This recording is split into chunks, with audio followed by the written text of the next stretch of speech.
Aujourd'hui, je vais vous apprendre comment importer et exporter des machines virtuelles. Vous avez fini d'installer votre système, votre Windows 11 sur une machine virtuelle. Voilà, vous pouvez décider de l'exporter. Voilà, vous faites comme ce que j'ai fait. Vous cliquez sur Windows 11 et puis vous cliquez sur Finish. Voilà, il va commencer à archiver la machine. Une fois que c'est archivé, vous pouvez, voilà, vous aurez un fichier .ova. Et le .ova, vous pouvez le donner à quelqu'un d'autre pour que voilà,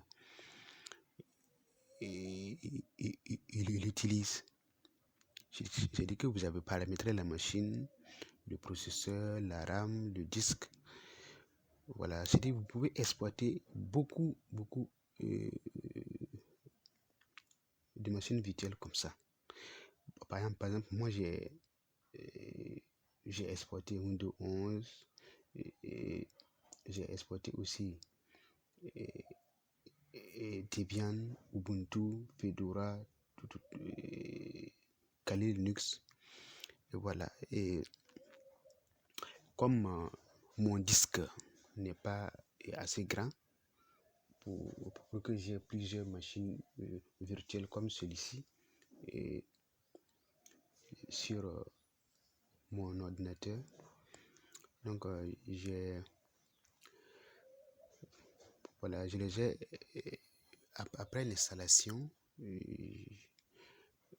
j'ai fait l'export et j'ai beaucoup de fichiers OVA. Le jour où j'ai besoin d'utiliser Windows 11, je reviens ici. Bon, mon VirtualBox est déjà installé. Je reviens ici, je clique sur outils, je peux cliquer sur importer. Voilà, et la machine revient. J'espère que dans cette vidéo, je vais le faire pour que vous puissiez voir. Donc, mais pour l'instant, je suis en train d'exporter. C'est d'ici vous avez fini d'installer par exemple Windows 11 là comme ça. Pour exporter, vous partez cliquer sur outils, vous revenez, vous cliquez sur exporter et voilà. Le processus va commencer. En tout cas, c'est une manière d'avoir puisque vous ne pouvez pas installer plusieurs machines sur votre ordinateur, puisqu'il y aura un problème de ressources, le disque dur, la RAM, tout ça là. Mais avec l'export, vous pouvez installer beaucoup de machines, les exporter et déposer. Une fois que vous arrivez à l'exporter, vous aurez des fichiers .ova. Le jour où vous aurez, et puis bon, vous pouvez choisir un disque un disque dur local que vous pourrez les mettre là-bas. Le jour où vous voudrez d'un Windows 10 ou d'un Windows 11, vous prenez votre disque dur externe, vous connectez, vous le copiez dans votre machine, puis voilà. Vous pouvez importer et puis voilà. Vous avez votre système tout fraîche et puis vous utilisez. Donc bon, la manière dont moi je le fais, c'est la manière la plus simple. Sinon, on peut paramétrer. Là, si vous donnez le fichier .ova à quelqu'un à l'installation, il va savoir que c'est vous, puisque vous avez mis vos références. Il va savoir que c'est vous.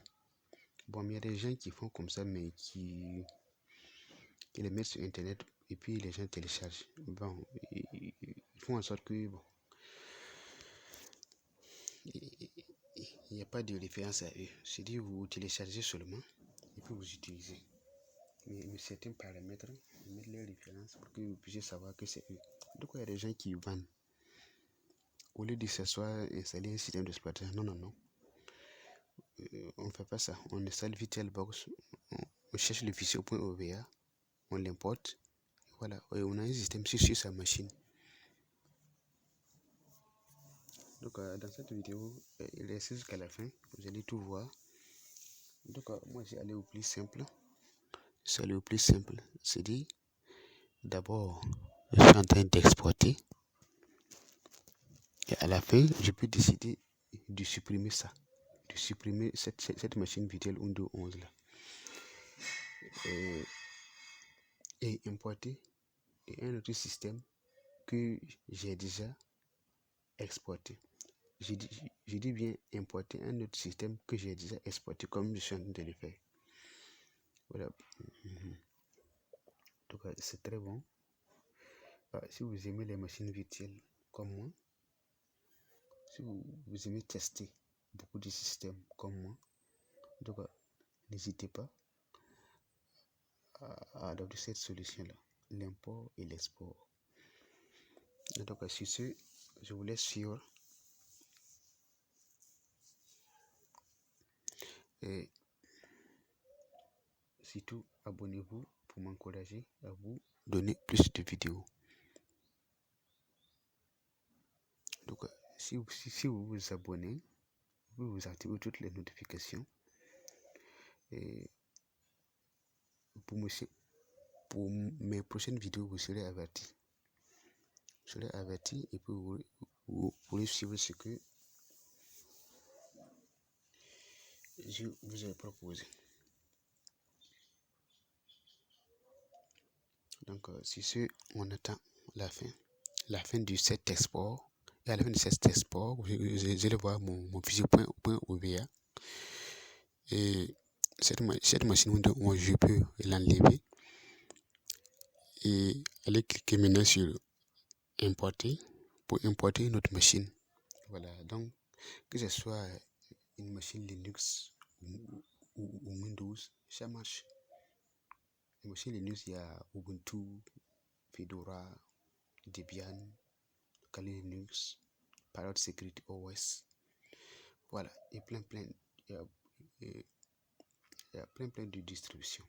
Donc, c'est bon. Bon, au niveau de Windows, il y a Windows 10, il y a Windows 11, il y a même Windows 7 que vous pouvez installer. Bon, on dit que bon, comme c'est une machine virtuelle, vous pouvez toujours installer ces anciens systèmes-là pour les tester. Il y a Windows 8, Windows 8.1, Windows 7. En tout cas, il suffit seulement d'avoir l'ISO.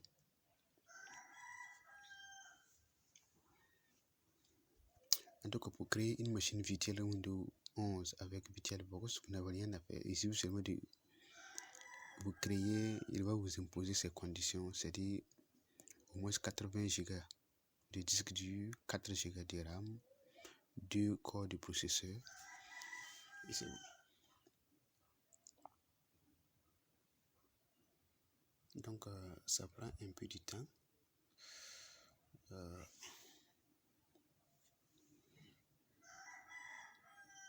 Donc, il faut patienter.